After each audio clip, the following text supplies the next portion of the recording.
At the controls is Don Johns, a famous local pilot. The 38-year-old Johns is the model of the Alaskan bush pilot, a champion skier and long-distance swimmer. Johns has flown all over the Arctic in all weathers.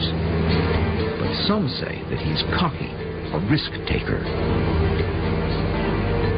I know that he was a capable, competent pilot most of the time, but he was arrogant, and he alienated a lot of business people and pilots by his demeanor.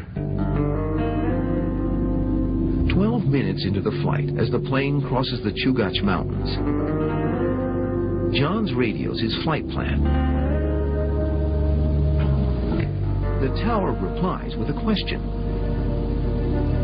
Does the Cessna have emergency gear and an emergency locator transmitter, or ELT beacon, aboard? Affirmative, says Johns. It is the last they hear from the plane. By 12:30 p.m., the Cessna is overdue at the Juneau Airport. The first alert goes out. But small planes go down all the time in Alaska without injury.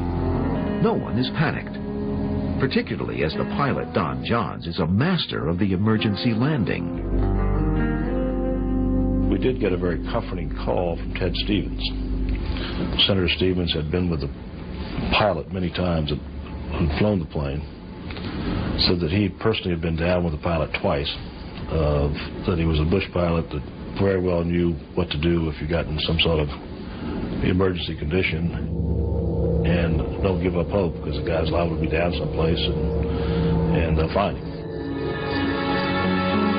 As night falls swiftly in the Alaskan autumn, another phone call is made to the home of Congressman Begich in Washington, D.C.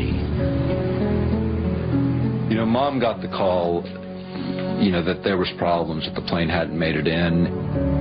And I remember that morning when she came and told us kids, and there were 6 children, you know, we were all getting ready for school except for the youngest, and the question was, you know, do you want to go to school today, because it's going to be on national news, there's going to be a lot of questions.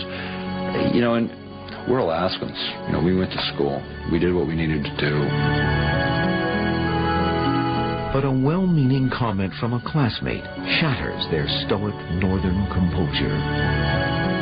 She says to me, you know, we're so sorry, you know, that the plane was going down. And I got mad, and I flipped out and yelled at her and said something. I can't even remember what it was. And at that moment realized, this is big.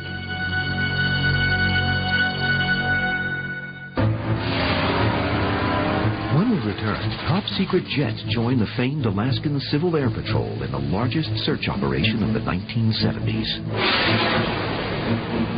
One of the things they were using was the most sophisticated spy planes in the arsenal were brought in for this. These are things that could pick the date off of a dime at 30,000 feet. Elsewhere in the world in 1972, in Reykjavik, Iceland, Bobby Fischer defeated Boris Spassky to become the first American world chess champion. In Oregon, the founders of a small shoe company called Blue Ribbon Sports chose a new name for their firm, Nike. And on Wall Street, the Dow Jones Industrial Average reached 1,000 for the first time. To search any time in history, please visit the World